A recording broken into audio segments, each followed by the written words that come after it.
يا مساء الخير يا شباب، عاملين ايه؟ اخباركم ايه؟ حلقة جديدة من حلقاتنا النهاردة هنتكلم فيها عن ماتش الاهلي وبورتو. طبعا قبل ما نبتدي الفيديو منساش ان احنا نعمل سبسكرايب للصفحة ولايك للفيديو ونفعل زر الجرس عشان يوصلنا كل جديد. آه، بسم الله الرحمن الرحيم. نبتدي. اول حاجة، طبعا كلنا شفنا ماتش امبارح. النادي الاهلي عمل ماتش كويس، مفيش خلاف على ده. الماتش ده مؤشراته بالنسبة لي ان في لعيبه لا تستحق انها تكمل مع النادي الاهلي. هنتكلم عنهم واحد واحد. طبعا كلنا شفنا امبارح تشكيله النادي الاهلي. انا شايف انها كانت تشكيله جيده، بخلاف ان ريبيرو ما نزلش ديانج في الشوط الاول. دي بالنسبه لي كانت عليها مشكله كبيره. الراجل عجب ريبيرو بعد ادائه في الملعب. وده اللي انا استغربته، ازاي ان هو ما درسش ديانج وما درسش اداؤه في التدريبات. المفترض ان حاجه زي كده المفروض ترجعها له. طبعا الشوط الاول احنا تقدمنا بهدف من خلال وسام ابو علي، من تمريره يعني انا شايفها كويسه من حمدي فتحي. آه، طبعا جه بعدها هدف التعادل من كابتن محمد هاني. كابتن محمد هاني طبعا المفترض ان هو كان يقطع الكوره او يطوحها بره، يعمل اي حاجه. الكوره اتردت. اشرف داري اترقص هو والشناوي والكوره جت جون. الحمد لله. رجعنا تاني بهدف من وسام ابو علي من خلال ضربه جزاء تسبب فيها زيزو. انا شايف ان هو برضه زيزو من ضمن الناس اللي عملت ماتش كويس امبارح. لعيب ما كانش اناني، لعيب بالعكس كان بيدي لزمايله، كان لعيب بيفتح مساحات، لعيب خطر طول الوقت في الملعب. عمل مجهود عالمي امبارح. أه الحمد لله رجعنا بهدف الفوز 2-1. بعدها برضو يليها هدف التعادل. اخطاء كارثيه بيرتكبها دفاعات النادي الاهلي. طبعا جه بعدها وسام بهدف الفوز، هدف الثالث. يترد علينا برضو بجون من خلال ضربه ثابته. محمد هاني الهدف الثاني برضو كان هو المتسبب فيه. لو كلنا لاحظنا ان محمد هاني اللعيب قطم مره واحده وشاط الكرة ناحية الشناوي، المفروض ان هو كان ما كانش يديله زاوية للتسديد. لكن ده اداء محمد هاني. دفاعيا زفت. هجوميا مفيش اي فايدة، مفيش غير حاجة واحدة بس عملها اللقطة الوحيدة اللي عملها في الماتش كله، انه رفع عرضية لوسام اللي هو بتاعت الجون الهدف الثالث. طبعا زي ما شرحت لكم كده، رجع نادي بورتو بالتعادل من خلال ضربة ثابتة. رجع النادي الاهلي هدف تاني بهدف عالمي من محمد بن رمضان، بتمريرة تقريبا كانت من أشرف بن شرقي. الماتش طبعا رجع يعقرب تاني. ابتدى طبعا ريبيرو ان هو ينزل لعيبة بديلة. طبعا نزل كابتن أشرف بن شرقي. كان موجود كابتن أشرف بن شرقي ونزل طبعا عمر كمال عبد الواحد، ونزل قفشة. آه، وطبعا نزل مكانهم طلع مكانهم كان تريزيجيه، وطلع بن رمضان. ومش فاكر كان في لعيب تاني تقريبا حسين الشحات، طلع حسين الشحات ونزل عمر كمال. عمر كمال بالنسبه لي اداؤه كان برضو سيء امبارح. يعني في كوره حرفيا انا معرفش اللعيبه دي بتتدرب ايه او بتعمل ايه او بتاكل ايه او بتشرب ايه. ايه العقليه؟ يعني في كوره لعمر كمال، عمر كمال كان ممكن نمررها لبن شرقي، الكوره اللي هي الجون طلع فيها دي. بعد ما ساب الكوره رجعت لعمر كمال. الحارس طلع يضغط عليه، طلع في الاخر بدل ما يديها لبن شرقي راح شاطها في السماء. وده اللي انا حذرت منه، هو الانانيه والتعالي. الانانيه والتعالي هو اللي بيخليك تستقبل اهداف. احنا امبارح جات لنا كذا فرصه، كنا ممكن نخلص الماتش بسكور محترم، بس طبعا زي ما قلت لكم التعالي. وطبعا من غير ده كده يعني عدم التوفيق. الحمد لله الماتش خلص تعادل. نيجي بقى للبهوات اللي انا شايف ان هو من وجهة نظري ما كملوش في النادي الاهلي. طبعا رقم واحد، بسم الله الرحمن الرحيم، كابتن محمد هاني. كابتن محمد هاني انا شايف انه خلاص مفيش امل منه ان هو يرجع. يعني يرجع ايه؟ هو اصلا ما عندوش مستوى. هو مفيش غير سيزون واحد بس قضاه مع كولر. لما عمل سيزون محترم كان ماتش اللي هو بتاع 3-1 بتاع الزمالك. ماتش لا 3-0 اللي هو بتاع الزمالك اللي جاب فيه هدف، 3 اهداف كهربا ومحمد شريف.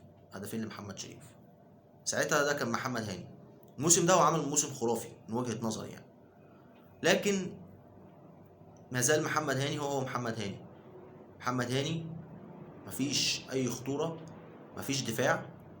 حتى الكورة اللي احنا شفناها بتاع ماتش بالميراس الماتش اللي فات، بيجري ورا اللاعب انفراد، ما عملش اي حاجة افادة، بيجري ورا اللاعب بس، وفي الاخر ما استفدناش منه باي حاجة.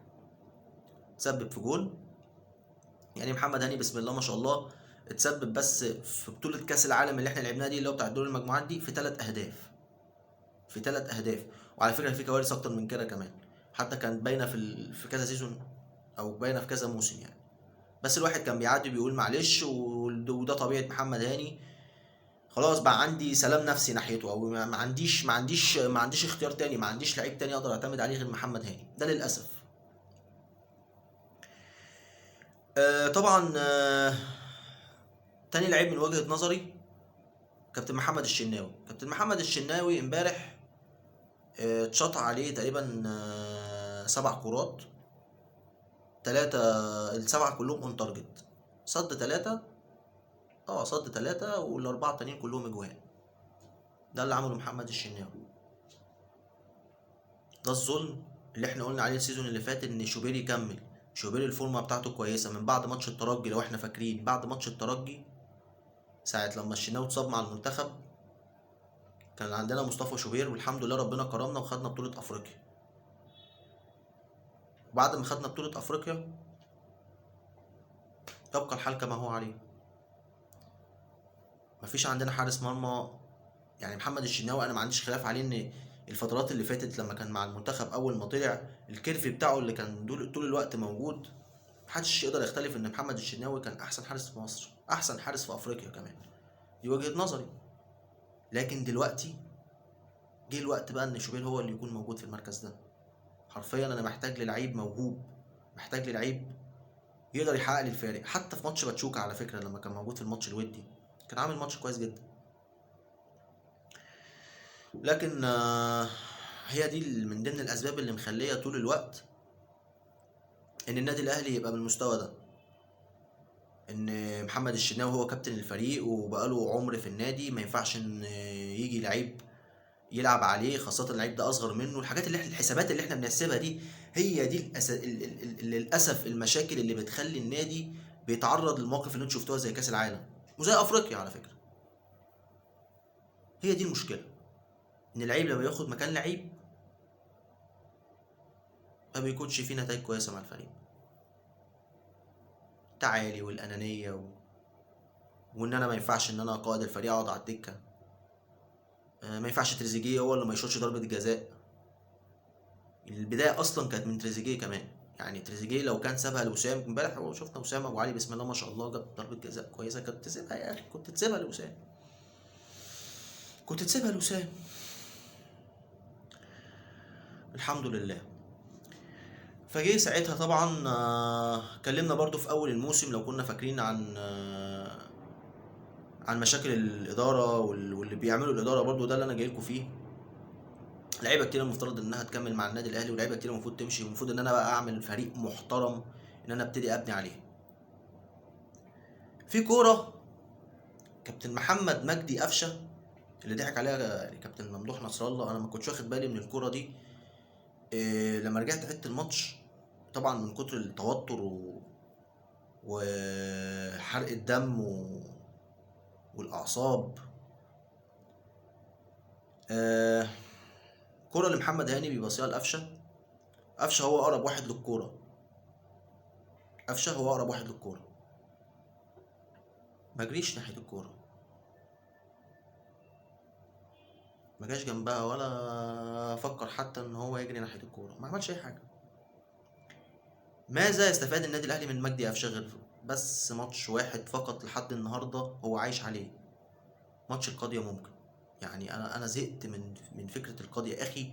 بطوله، بطوله غاليه وكل حاجه ومن نادي الزمالك وكل حاجه. انا مش مختلف على قفشه ان هو عمل ماتش تاريخي، مش مختلف على قفشه ان هو السبب في ان هو نقل النادي الاهلي من بدايه ال الانجازات بعد الحصول على البطوله دي، ما عنديش خلاف عليها. لكن انا بتكلم عن ادائك في الملعب. ادائك في الملعب طول الوقت اسوأ اداء شفته من بعد الماتش ده. اسوأ اداء. انت ما عملتش في حياتك غير موسمين، بقيه المواسم كلها فاضي، مفيش. ماذا استفاد النادي الاهلي من محمد مجدي قفشه حتى الان؟ ده اللي انا محتاج افهمه. بلاي ميكر، انا معرفش دوره ايه في الملعب. انا مش فاهم ازاي ده بلاي ميكر، انا مش فاهم.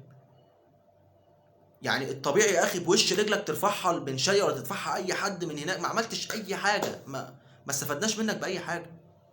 فقدان كوره، ما بتعملش حاجه غير انك بتباصي لاقرب لاعب ليك. يعني الحاجات كلها ممكن يعملها اصغر عيل في حضانه. انا مش شايف ان مجدي قفشه بيعمل اي حاجه غير كده. مفيش اي خطوره من ناحيته خالص.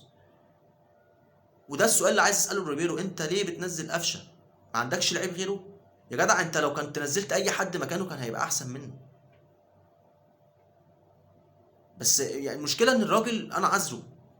في ناس كتيره جدا بتنتقد ريبيرو من بعد ماتش انتر ميامي وبالميراس. يا جماعه الراجل ما يتحملش اي اخطاء. دي مستوى اللعيبه اللي عندنا، ده الطبيعي اللي عندنا. ده الطبيعي. راجل بيهاجم وبيعمل كل حاجه وبيعمل ماتشات كويسه جدا جدا جدا. وامبارح 4 اهداف على 4 اهداف من بورتو، اقسم بالله العظيم 3. كل جون بيدخل في الشناوي بيتحرق دم عليه. كل جون بيدخل في الشناوي بستغرب ازاي بنعمل المجهود ده وفي الاخر بيترد علينا بجون بكل تفاهه. حتى الكره العرضيه اللي اترفعت، اللي هي الكره الثابته اللي هي جت من ركنيه، احمد رمضان بيكم مفترض ان هو يضغط على اللعيب اللي جنبه او يكون ماسكه، مفيش حد، اللعيب متساب وفي الاخر الكره جت جون.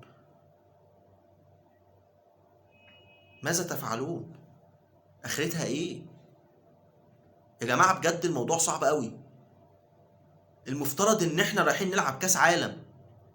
المفترض ان انتوا كنتوا محضرين نفسكم ودارسين الفرقه دي عامله ازاي. بغض النظر طبعا عن الاداء اللي انتوا عملتوه قدام الاداء اللي انتوا عملتوه قدام بورتو. لكن انتوا عملتوا اداء مزري قدام بالميراس. ده اكتر ماتش انا حزين عليه، لان احنا كلنا كجماهير النادي الاهلي بعد قرعه كاس العالم ما اتعلنت قلنا ان احنا هنحسبها حسابات كالكوليتور.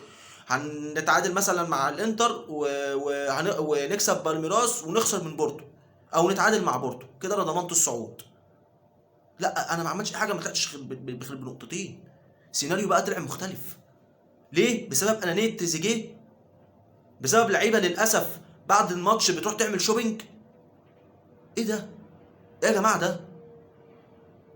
هنسترجل امتى؟ يا جماعه حرام والله اللي انتوا بتعملوه في نفسكم، حرام اللي انتوا بتعملوه في جمهوركم. طبعا الكلام ده كله ما كانش ينفع ان انا اتكلم فيه الا بعد الماتش. ليه؟ لان في ناس بتبقى فاهمه او واخده فكره ان للاسف الانتقادات والحاجات دي كلها ما ينفعش تبقى مع الفرقه في البطوله او في عز البطوله. لازم البطوله وهي شغاله محدش ينتقد حد. طبعا انا ساكت مستني وبدعم وبشجع، وان شاء الله ربنا يكرمنا، ان شاء الله الفرقه هتبسطنا، ان شاء الله الفرقه هتفرحنا، ان شاء الله اللعيبه هتسترجل.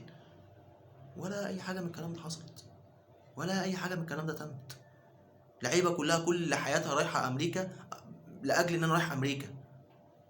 انا رايح امريكا بقى، انا رايح مع فرقه بقى وحاج قفشه بقى يخش يبدل التيشيرت مع ميسي وجاي لك يا ليو، جاي لك يا ليو. الحاجات اللي هو يا جماعه انتوا بتعملوا ايه؟ يا جماعه انتوا بتلعبوا في احسن نادي، والنادي ده هو اللي وصلكم اللي انتوا فيه ده. النادي ده هو اللي خيره عليكم. انتوا لو كنتوا شايفين ان النادي ده مش كده ما كنتوش جيتوا لعبتوا. بغض النظر بقى عن اسم اللاعب. طبعا الماتش انتهى الحمد لله، ما عنديش اعتراض. بس جه بقى وقت الحساب. مبدئيا قائمه الراحلين عن النادي الاهلي انا بعلنها، وبتمنى ان مجلس اداره النادي الاهلي تلحق بسرعه تصفي وتجيب لعيبه على قدر مستوى النادي الاهلي.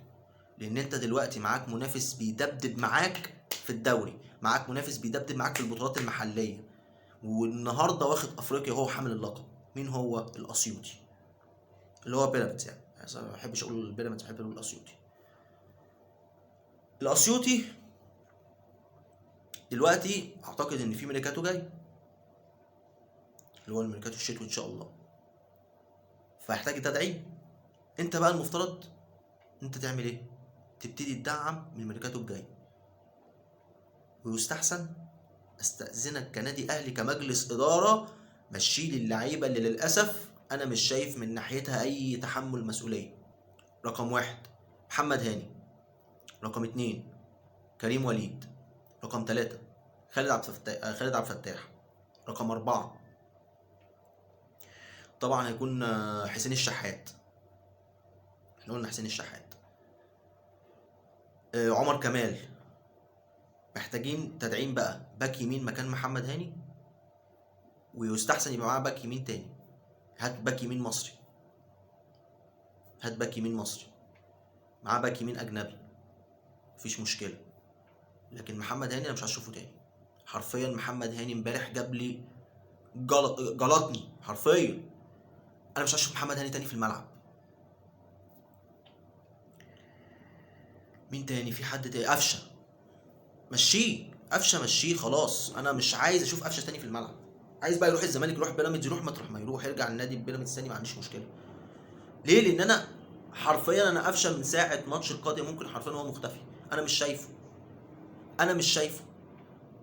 اللعيبه دي بتزعل من الانتقاد. يا جدعان ده الطبيعي لجمهور النادي الاهلي ان هو مش شايف غير الشعار ده بس، مش شايف حد، مش شايف نادي تاني غير النادي ده بس. ده الطبيعي بتاعنا. ما يطلعليش لاعب يجي يقول لك لا ما تنساليش ان انا محقق تاريخ معاك. انا انت محقق تاريخ معايا، بس بعد التاريخ ده انت عملت ايه؟ انا خلاص اللي فات مات. انا كنادي اهلي او انا جمهور نادي اهلي متعود ان انا خلاص انا خدت بطوله، اقفل على البطوله دي واركز في البطوله اللي بعدها. انت النهارده بتلعب بطوله عالميه، حضرتك بتعمل ايه؟ بتعمل ايه؟ محمد انس باصي لك الكوره مش قادر تجري عليها. ده انت ما فيش غير 10 دقايق، انت ما غير 10 دقايق بس، هم اخر 10 دقايق، ما عملش حاجه تاني. ال 10 دقايق دول هتلعبهم هتجري فيهم، ده الطبيعي. انت لسه نازل طازه. امال محمد بن رمضان بقى كان بيعمل ايه طول الماتش؟ امال ديانج هيعمل ايه؟ كوكا هيعمل ايه؟ ده كوكا يا عم، ده في ناس كبيره في السن كانت بتعمل اداء، ده زيزو بيعمل احسن اداء في الملعب بسم الله ما شاء الله. لعيبه كتيره جدا امبارح كانت عامله مجهود كويس. للاسف بيضيع المجهود ده شويه لعيبه ما تستحقش انها تلبس التيشيرت وبتنزل بتسافر معانا طياره وبتروح مع فرقه في كاس عالم وبتعمل حاجات غير طبيعيه سواء بره الملعب او جوه الملعب. لعيبه مستنيه التيشيرت بتاع ميسي، سواء طاهر بقى او محمد مجدي قفشه. برضه عشان اكون منصف انا مش هاجي على قفشه بس، ما هو طاهر برضه يروح يبدل تيشيرتات، في حاجه اسمها كده يا جدعان ده.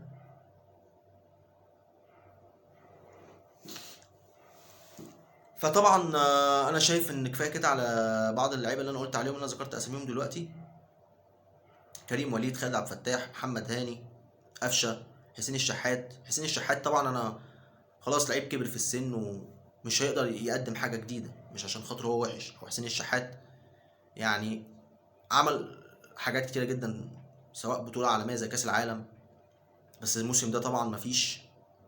والموسم اللي فات برضه عشان اكون صريح برضه ما عملش، اللي هو ماتش بتاع الانتر كونتيننتال. لكن الموسم اللي قبليه اللي هو لما لعبنا اتحاد جده، ولما لعبنا ولا كنا بننافس المركز الثالث على اوروا الياباني، كان عامل ماتش كويس. يعني عمل ماتشات كويسه بس انا شايف ان هو الراجل مش يقدر يأدي حاجه تانية، مش يقدر يزود اي حاجه تانية عن ما هو فيه خلاص. فالحق بقى اتعاقد مع كام صفقه. انا محتاج ترجع لي محمد عبد القادر. في اخبار مؤكده ان وسام هيمشي، دي للاسف اخبار سيئه. وسام في مصادر بتقول ان هو كان متفق مع الاداره ان بعد كاس العالم هيرحل عن النادي الاهلي. ديانج مكمل، ده اللي لسه منزله كابتن احمد شوبير. ديانج مكمل مع النادي الاهلي عادي، مفيش مشكله. هو ما عندوش مشكله، هيعدل عقده وهيتمد العقد بتاعه. طبعا في كلام على مصطفى محمد. مصطفى محمد من ضمن اللي هيكونوا موجودين بديلا لوسام. وفي كلام برضو على اسامه فيصل. اسامه فيصل من ضمن اللي هيكونوا موجودين مع النادي الاهلي. طبعا محمد شريف خلاص مفيش امل ان هو هيرجع على النادي الاهلي تاني، هو كده هيروح على نادي الزمالك. بالنسبه ل مين تاني؟ ففي محتاجين بقى الفتره الجايه دي تدعيمات. احنا محتاجين الفتره اللي جايه تدعيم. اشرف داري طبعا هيتم تسويقه، مش هيكمل مع النادي الاهلي. فانا محتاج تدعيم زي ما انا قلت ناحيه الباك اليمين، محتاج تدعيم ناحيه باك الشمال. على فكره كريم فؤاد برضو موجود، ممكن يكون كريم فؤاد لو جبت معاه باك تاني مكان محمد هاني هيبقى احسن بكتير. اتمنى طبعا كريم فؤاد يرجع بالسلامه، وان شاء الله يكون موجود مع النادي الاهلي الفتره اللي جايه. طبعا النادي الاهلي هيبقى فيه معسكر في اسبانيا مده وهيرجع. فاتمنى الاداره تلحق تحل المشاكل دي، اللي احنا خلاص احنا كاس العالم بالنسبه لنا كشف كل حاجه، كشف اللعيبه اللي تستحق انها تكمل مع النادي الاهلي، ولعيبه للاسف لا تستحق انها تلبس التيشيرت اصلا. قدر الله ما شاء فعل. الحمد لله. اداء سيء.